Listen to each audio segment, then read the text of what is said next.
Helbig is the best, and she joins us each and every week to give us some helpful hints on buying and selling of real estate in the hot market. Good morning, Kathy Helbig. Good morning, guys. Good morning. All right, myths today. What's going on? Well, we have a lot of people this time of the year that have put their house on the market. They're not having the results they thought they should have, so they're kind of reaching panic mode a little bit. Right. So we're starting to go on some of those appointments with people that have just listed with somewhere else, hasn't sold their house.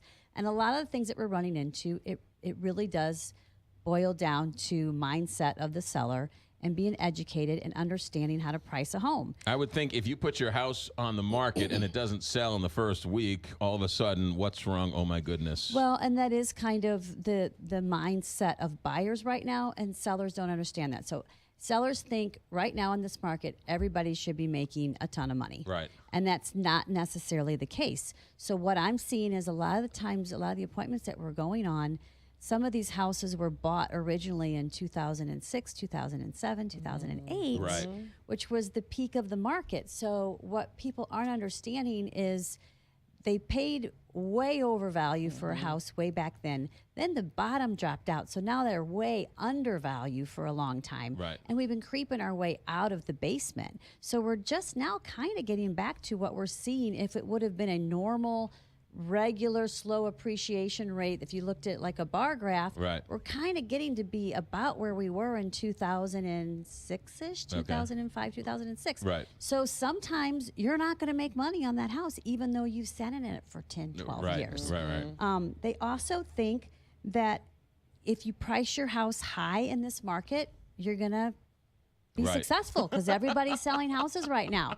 And that's not the case. That's what we're seeing. The majority of houses that are sitting really doesn't have a lot wrong with the house itself, Right. but it's they overpriced it in the beginning and then you lose your market. Right. So a buyer's mindset right now is if a house is still there, nobody else wanted it, so why will I? Right. Or something's wrong with it, so I don't even want to look at it. Right. And we see that. You see a rush of viewers in the beginning, and then they go away.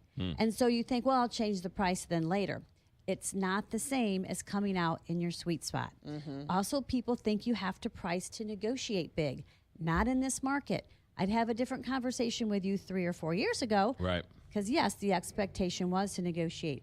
But now people are looking at, and this is what they don't understand too, when they're online surfing, because that's where they're shopping first, Okay. they are looking at what you are asking. They hear every time you turn on TV, every time you hear me talking, that prices are selling at asking price or above a lot of times. Right. So when you are asking $425 for that house, you're expecting to get $425 for that house. If this is a type of seller that thinks, well, I really want to get $400, so let's ask $425 so we can negotiate. Right. Now you're competing against all the other houses that are $425 and $450 because people are shopping in ranges and brackets, $400 to $450. Whereas if you would have priced your house at $400, you're going to pick up the shoppers that were from $350 to $400, and your house is head and shoulders above the rest. You've probably seen where people put their price on the house lower and have gone higher than they ever thought. That because was my of, next point. Thank you Exactly. very much. People think pricing my house low won't mean you make as much money. And what we've been seeing, it is the exact opposite.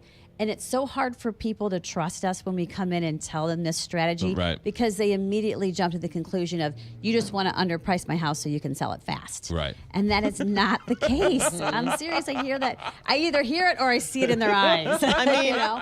it's not like you want to, because you won't be No. making as much money. You know, Exactly. it's the same strategy when I like MC stuff and auction stuff. People are like, I need $1,000 for this trip, so Right. start at 1,000. Yeah. It's like, no. How about we Exactly. start at 200? You get a bunch of people interested Right. and wrapped up in the Yes. emotions and Yes. betting against each other. Right. 100%. Same with houses. Yeah. So again, it's the two-tier strategy. Who are you competing against? Make sure you're in the bracket where you're going to win instead of in the one where everybody else's houses is better than you, and start a little bit lower so that we can get 4 or 5 people interested instead of chasing one. For everything you need to know about real estate, that's why we have her here each and every week. Kathy Helbig, 314-276-SOLD. She's the best in the business. KathyHelbigGroup.com. Good stuff. Thanks for Thanks, coming guys. in. 7:45.